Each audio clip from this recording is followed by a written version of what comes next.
আজকে আমরা যারা এখানে উপস্থিত হয়েছি, আমাদের রাজনৈতিক দর্শনে হয়তো কিছু ভিন্নতা আছে, সেটি স্বাভাবিক। তবে আমি বিশ্বাস করি ভিন্ন ভিন্ন রাজনৈতিক ধারার মাঝেও বৃহত্তর পরিসরে আমাদের সবার মাঝে একটি বিষয় আদর্শিক ঐক্যমত রয়েছে। আর সেই বিষয়টি হলো একটি গণতান্ত্রিক বাংলাদেশ প্রতিষ্ঠা। আমরা সবাই এমন একটি দেশ গড়তে চাই যেখানে আর কখনো ফ্যাসিবাদ বা স্বৈরাচার মাথাচাড়া দিয়ে উঠবে না বা উঠতে পারবে না। আমরা সবাই একটি স্বাধীন ও সার্বভৌম বাংলাদেশ চাই, যেখানে জনগণের অধিকার ও স্বাধীনতা কেউ কেড়ে নেবে না। আমরা সবাই একটি নিরাপদ ও সুরক্ষিত বাংলাদেশ চাই, যেখানে গণ আকাঙ্ক্ষার প্রতিফলন ঘটবে। নির্বাচিত ও জবাবদিহিমূলক সরকার নিশ্চিত করবে জনগণের মালিকানা ও অংশীদারিত্ব। উপস্থিত সুধীবৃন্দ, ফ্যাসিবাদের সময় আমরা তথাকথিত উন্নয়নের রাজনীতি দেখেছি, কিন্তু পতিত সেই রাজনীতির ভিত্তি ছিল দুর্নীতি, দুঃশাসন ও দুর্বৃত্তায়ন। অন্যদিকে জনগণের ভোটে বিএনপি যদি সরকার গঠন করে, আপনারা দেখতে পাবেন আমাদের 31 দফার আলোকে জনগণের ক্ষমতায়ন ও অংশীদারিত্বের রাজনীতি। আমাদের রাষ্ট্র পরিচালনার ভিত্তি হবে rule of law, human rights and freedom of expression. আমরা মনে করি একটি দেশে নির্বাচিত সরকারের প্রথম কাজ হচ্ছে রাষ্ট্রকে নিয়মতান্ত্রিক উপায়ে পরিচালনা করা, যেন রুলস বেসড অর্ডার ঠিক থাকে। রাষ্ট্রে যদি রুল অফ ল থাকে, অ্যাকাউন্টেবিলিটি অ্যান্ড গুড গভর্নেন্স থাকে, তাহলে ন্যাচারালি সেখানে সাস্টেনেবল এবং ইনক্লুসিভ ডেভেলপমেন্ট হবে। আওয়ামী লীগের মতন পরিবারতন্ত্র বা অলিগার্কি তৈরি হবে না। ডিভিশন এবং ডিসক্রিমিনেশন থাকবে না। সমাজের প্রতিটি স্তরে পলিটিসাইজেশন বা ইনস্টিটিউশনাল কলাপস ঘটবে না।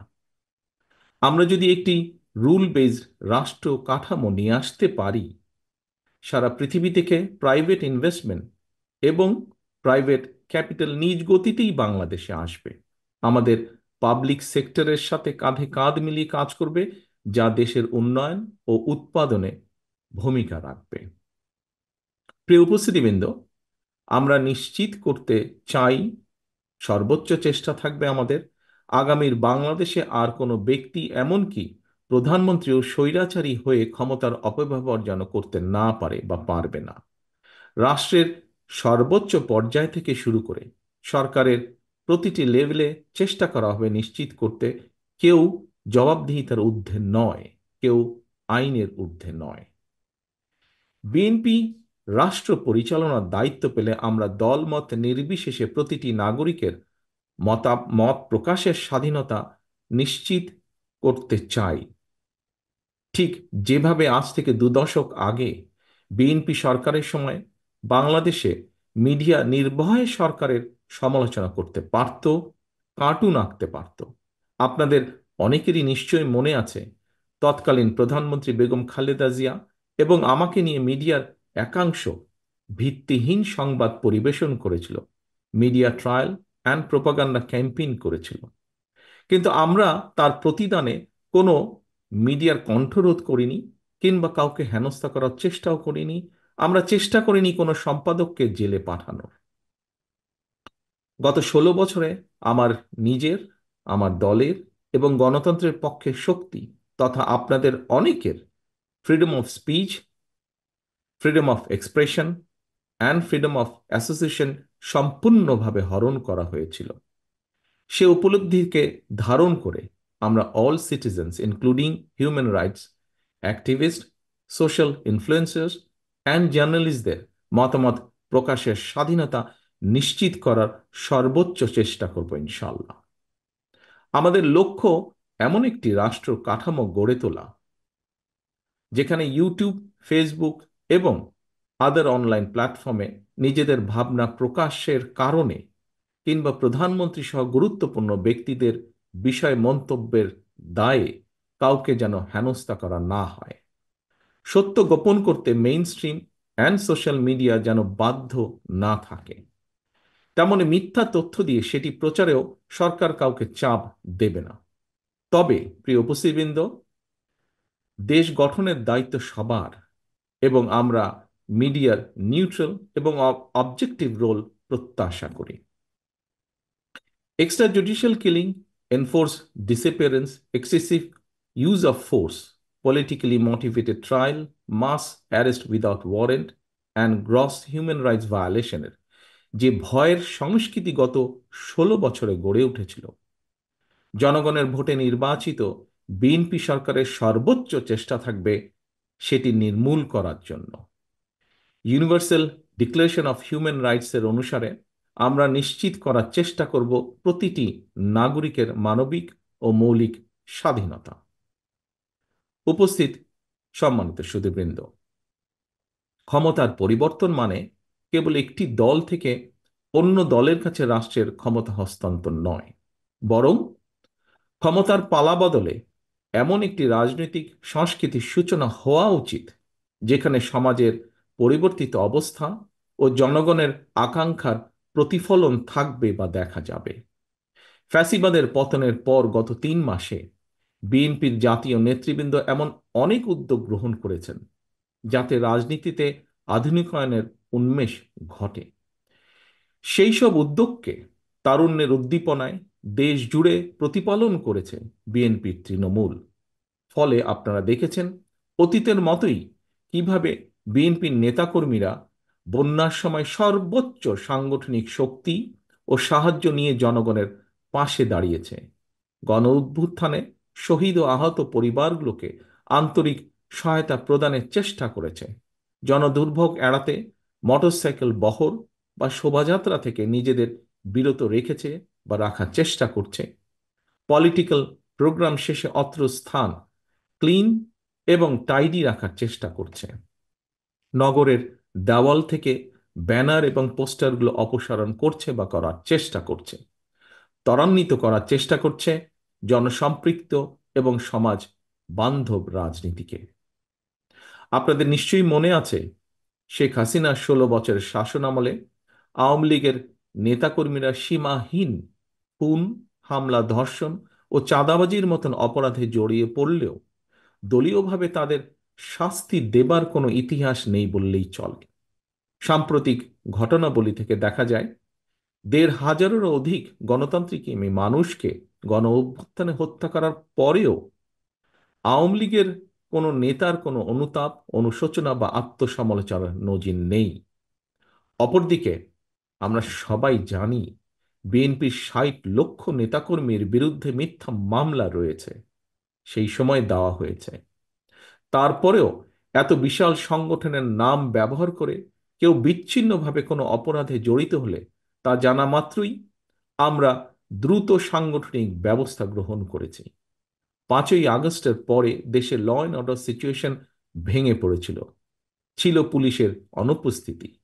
সেই সময় দলীয়ভাবে বিএনপি সাধারণ মানুষের পাশে দাঁড়িয়েছে, দেশকে আগলে রাখার চেষ্টা করেছে, নিশ্চিত করার চেষ্টা করেছে জননিরাপত্তা এবং রাষ্ট্রের স্থিতিশীলতা, প্রতিহিংসার রাজনীতিতে না জড়িয়ে সহিংসতাকে প্রতিহত করেছে এবং সহ অবস্থান নিশ্চিত করেছে। প্রিয় উপস্থিতিবৃন্দ, ফ্যাসিবাদের দোসরদের ঠেকাতে পুজোর সময় বিএনপির নেতাকর্মীরা মন্দির ও উপাসনালয় পাহারা দিয়ে হিন্দু, খ্রিস্টান, বৌদ্ধ সহ সকল মানুষের সুরক্ষায় পাশে দাঁড়িয়েছে। ধর্ম, বর্ণ কিংবা ভৌগোলিক আদর্শ অবস্থানে নির্বিশেষে প্রত্যেক নাগরিক যেন তার ধর্মীয়, রাজনৈতিক, সাংস্কৃতিক ও সামাজিক অধিকার বিনা বাধায় উপভোগ করতে পারে, সেই লক্ষ্যেই মুক্তিযোদ্ধারা লাখো প্রাণের বিনিময় বাংলাদেশ স্বাধীন করেছিলেন। তাই স্বাধীন বাংলাদেশেও তথাকথিত সংখ্যালঘু হিসাবে আমরা কাউকেই বিবেচনা করি না। প্রতিটি নাগরিকের সমান অধিকার ও নিরাপত্তা নিশ্চিত করাই বিএনপির নীতি। এই বাংলাদেশী জাতীয়তাবাদের আদর্শই বিএনপির রাজনীতি। আমরা বিশ্বাস করি ধর্ম, দল ও মত যার যার, তবে অবশ্যই রাষ্ট্র সবার। সম্মানিত অতিথিবৃন্দ, আজ আমরা 31 দফার আলোকে যে আলোচনা এখানে করেছি তা নতুনভাবে সংজ্ঞায়িত করবে বাংলাদেশের আর্থ সামাজিক উন্নয়নকে, আকাঙ্ক্ষার আলো দেখাবে পরিবর্তনকামী গণমানুষকে। রাষ্ট্র কাঠামো মেরামতের এই রূপরেখা তৈরি হয়েছে শহীদ রাষ্ট্রপতি জিয়াউর রহমানের 19 দফা, দেশনেত্রী বেগম খালেদা জিয়ার ভিশন 2030, বিএনপির জনসম্পৃক্ততা এবং রাজনৈতিক অভিজ্ঞতার আলোকে প্রথমে প্রদত্ত 27 দফার উপর ভিত্তি করে, যা পরবর্তীতে যুগপৎ গণতান্ত্রিক আন্দোলনের শরিক সকল রাজনৈতিক দলের ঐক্য মতে 31 দফায় পরিণত হয়।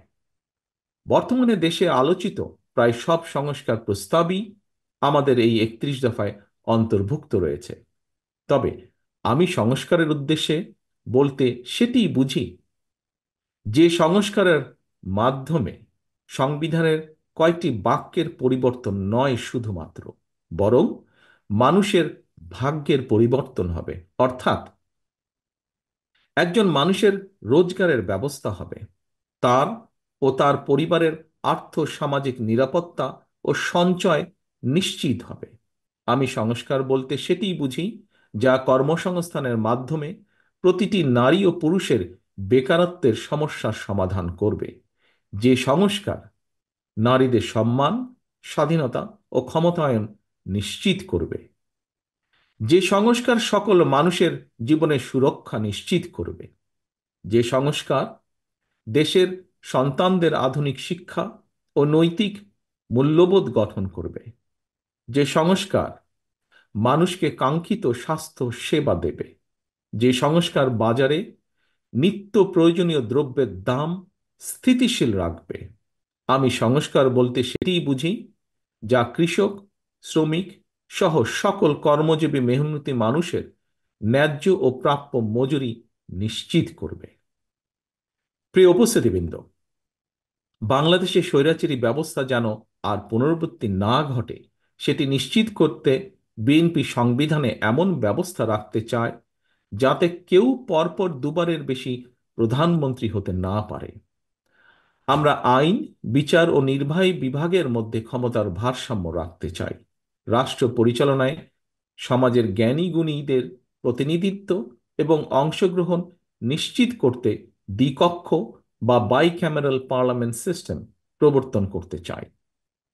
আমাদের লক্ষ্য তরুণ ও বেকারদের জন্য কর্মসংস্থান, আর কর্মসংস্থান না হওয়া পর্যন্ত যোগ্যতা অনুযায়ী বেকার ভাতা প্রবর্তন। আমরা নিশ্চিত করতে চাই সর্বস্তরে নারীর অংশগ্রহণ, তৃণমূলের ক্ষমতায়ন এবং আবারও ঐতিহাসিক খাল কাটা কর্মসূচির বাস্তবায়ন। Health care, education, agriculture, energy, climate and economy সব ক্ষেত্রে আমরা আনতে চাই যুগোপযোগী আমূল পরিবর্তন, যেন তৈরি হয় স্কিলড হিউম্যান রিসোর্স, বৃদ্ধি পায় export oriented industries and national remittance, স্থাপিত হয় মেধাভিত্তিক রাষ্ট্র ব্যবস্থা। Decentralisation of power, universal health coverage, fair prices for farmers and producers, need-based education and multilingual training, multi-model communication system, housing facilities and social benefits for all. এই পরিবর্তনগুলো ধর্ম, বর্ণ, গোত্র, গোষ্ঠী, সমতল পাহাড়ি নির্বিশেষে সুষম ও সম অধিকারে আধুনিক বাংলাদেশ নির্মাণে একটি ঐক্যমতের ভিশন বলে আমরা মনে করি। পরিবেশ পরিস্থিতি, দেশের প্রয়োজন এবং মানুষের চাহিদার সাথে মানিয়ে নিতে 31 দফাকে সংযোজন, বিয়োজন, পুনর্বাসন বা পরিবর্তিত অবশ্যই করা যেতে পারে। তবে তা হবে stakeholder consultation and public কনসেনসাসের মাধ্যমে। সময়ের সাথে এই 31 দফাই একদিন আমাদের দীর্ঘমেয়াদী লক্ষ্য তথা সুখী ও স্বনির্ভর বাংলাদেশ অর্জনের দ্বার উন্মোচন করবে বলে ব্যক্তিগতভাবে আমি বিশ্বাস করি, যা বিশ্ব মানচিত্রে পরিচিত হবে কৃষিতে স্বয়ংসম্পূর্ণ, শিল্পায়নে সাফল্যমণ্ডিত, অর্থনীতিতে গতিশীল, মানব সম্পদ সমৃদ্ধ এবং সামাজিকভাবে ঐক্যবদ্ধ একটি প্রগতিশীল রাষ্ট্র হিসাবে। সম্মানিত অতিথিবৃন্দ, বিএনপির একজন কর্মী হিসাবে আমি বিশ্বাস করি রাজনীতির মূল উদ্দেশ্য কেবল ক্ষমতায়ন নয়, বরং রাষ্ট্রীয় উন্নয়ন এবং জনগণের অভিপ্রায়ের বহিঃপ্রকাশ এর একটি অবিচ্ছেদ্য অংশ। আজকে আমরা যারা এখানে সমবেত হয়েছি, দেশে বিদেশে আমরা যারা বাংলাদেশের উন্নয়ন নিয়ে সবসময় ভাবি, আমাদের গড়ে তুলতে হবে একটি inclusive, liberal and Democratic Bangladesh. আমাদের সবাইকে এক হয়ে এগিয়ে যেতে হবে বহু দূরে। এই অগ্রযাত্রার গতি হবে ফাস্ট বাট স্টেডি। লক্ষ্য হতে হবে সুনির্দিষ্ট। জাতীয় ঐতিহ্য ও অতীতের ভালো অর্জনগুলোকে ধারণ করে আমাদের চেতনা এবং দায়বদ্ধতাকে হতে হবে ভবিষ্যৎমুখী। গণতান্ত্রিক ধারার রাষ্ট্র পরিচালনায় আবদ্ধ থাকলে চলবে না। শুধু আমাদের উৎসাহ দিতে হবে আধুনিকতাকে, বরণ করে নিতে হবে অভিনবত্বকে, সামনের দিকে দৃষ্টিপাত করে আলিঙ্গন করে নিতে হবে সমাজের বিভিন্ন শ্রেণী পেশা মানুষের চিন্তাধারাকে, যা পরবর্তীতে পরিবর্তন করবে রাজনৈতিক সংস্কৃতিকেও। আপনাদের সকলকে আমার বক্তব্য ধৈর্য সহকারে শোনার জন্য ধন্যবাদ জানিয়ে পরিশেষে আমি বলতে চাই, গত 16 বছর ধরে এবং জুলাই আগস্টের অভ্যুত্থানে যারা ফ্যাসিবাদ বিরোধী আন্দোলনে সম্পৃক্ত ছিলেন, গণতন্ত্রের পক্ষের প্রতিটি ব্যক্তি, দল, সংগঠন ও গোষ্ঠী তাদের সকলের আত্মত্যাগের যথাযথ স্বীকৃতি দিয়ে প্রতিটি শ্রেণী পেশার মানুষের অংশগ্রহণমূলককে সম্মান জানিয়ে লুণ্ঠিত ভোটের অধিকার ফিরিয়ে এনে এবং জনগণের ম্যান্ডেট নিয়ে একটি সত্যিকার গণতান্ত্রিক বাংলাদেশ প্রতিষ্ঠা করাই আমাদের সমন্বিত অগ্রাধিকার।